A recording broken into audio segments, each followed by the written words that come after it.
Hello students, स्वागत करता हूं मैं अपनी क्लास 10 सिलेक्शन अड्डा में। आज मैं आपको बताने वाला हूं अरावली पर्वत के बारे में, जिसके चलते सुप्रीम कोर्ट में एक रिपोर्ट जारी की गई है और इससे लोग बहुत ज्यादा परेशान हैं कि अरावली पर्वत बचेगा नहीं बचेगा, अब क्या होगा अरावली पर्वत का। तो इन सब चीजों के बारे में हम जानेंगे। पहले हम समझते हैं अरावली पर्वत क्या है हमारा और कहां कहां फैला है। ये जो अरावली पर्वत श्रेणी है हमारी सबसे प्राचीन पर्वत श्रेणी है। प्राचीन पर्वत श्रेणी है। ये कहां से कहां तक फैली हुई है? ये जो पर्वत श्रेणी है अरावली, वो गुजरात में, गुजरात के बाद राजस्थान से हरियाणा और हरियाणा से लेकर दिल्ली में ये खत्म हो रही है। तो यहां से लेकर गुजरात से लेकर ये हरियाणा दिल्ली तक फैली हुई है और इसकी टोटल जो डिस्टेंस है वो है 692 किलोमीटर। 692 किलोमीटर है और केवल राजस्थान में इसका भाग जो है, सबसे ज्यादा भाग इसका राजस्थान में है, जो कि 550 किलोमीटर है। कितना है? 550 किलोमीटर तक ये पर्वत श्रेणी फैली हुई है केवल और केवल राजस्थान में। अगर बात आती है राजस्थान में इसकी सर्वोच्च पर्वत श्रेणी कौन सी है, तो नाम है उसका गुरु शिखर। ये राजस्थान की सर्वोच्च पर्वत श्रेणी है। ठीक है। अगर हम बात करते हैं, ये जो केस आया था, एक बात करते हैं, इस सुप्रीम कोर्ट में केस आया। सुप्रीम कोर्ट जो कौन लेकर आया? जो लेकर आया पर्यावरण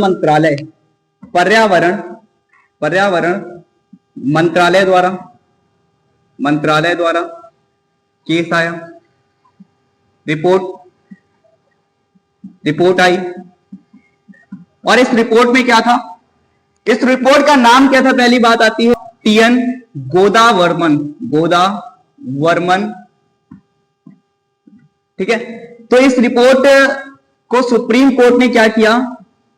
एक्सेप्ट कर लिया। और वास्तव में इस रिपोर्ट में क्या था? इस रिपोर्ट में कहा गया कि भाई जैसे ये एक पर्वत है और एक ये दूसरा पर्वत है, एक ये पर्वत है और दूसरा ये पर्वत है। अगर इसकी हाइट है 10 मीटर और इसकी हाइट है अगर 80 मीटर, तो ये अरावली पर्वत श्रेणी का भाग होगा। ये अरावली पर्वत श्रेणी का भाग होगा। और अगर इसकी हाइट अगर कितनी है? 100 मीटर से नीचे है, जैसे कि ये 80 मीटर का है, तो ये अरावली पर्वत श्रेणी का भाग नहीं होगा।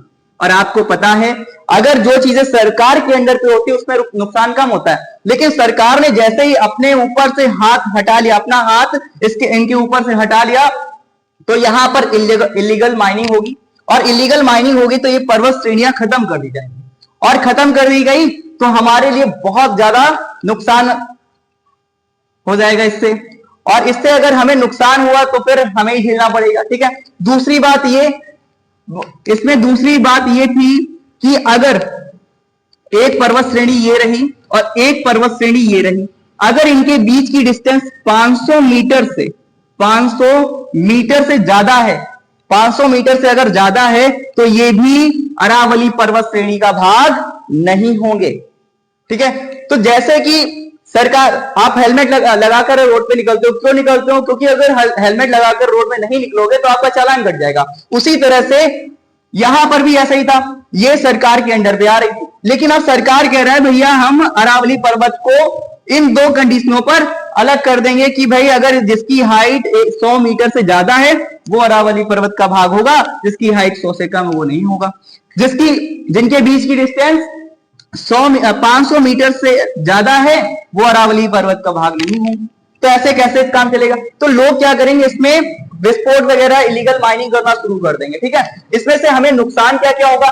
जैसे कि यहां पर है थार मरुस्थल है और यहां पर क्या है? यहां पर हमारी अरावली पर्वत श्रेणी।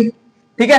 तो ये जो अरावली पर्वत श्रेणी अगर खत्म कर दी जाए तो ये जो आपको पता है बहुत तेज हवा चलती है, बहुत सारी चीजें होती है, जिसमें से ये जो मरुस्थल है ना, रेत जो है तेज हवाओं में उड़कर आगे बढ़ेगा और मरुस्थलीकरण हो जाएगा। उसके बाद ये जो पहाड़ी है, ये जो पहाड़ है, पहाड़ों की वजह से ही पानी इकट्ठा हो पाता है। पहाड़ नहीं होंगे, पानी इकट्ठा नहीं हो पाएगा। नदियों का मुख्य कारण अरावली पर्वत है, वो भी नहीं हो पाएगा।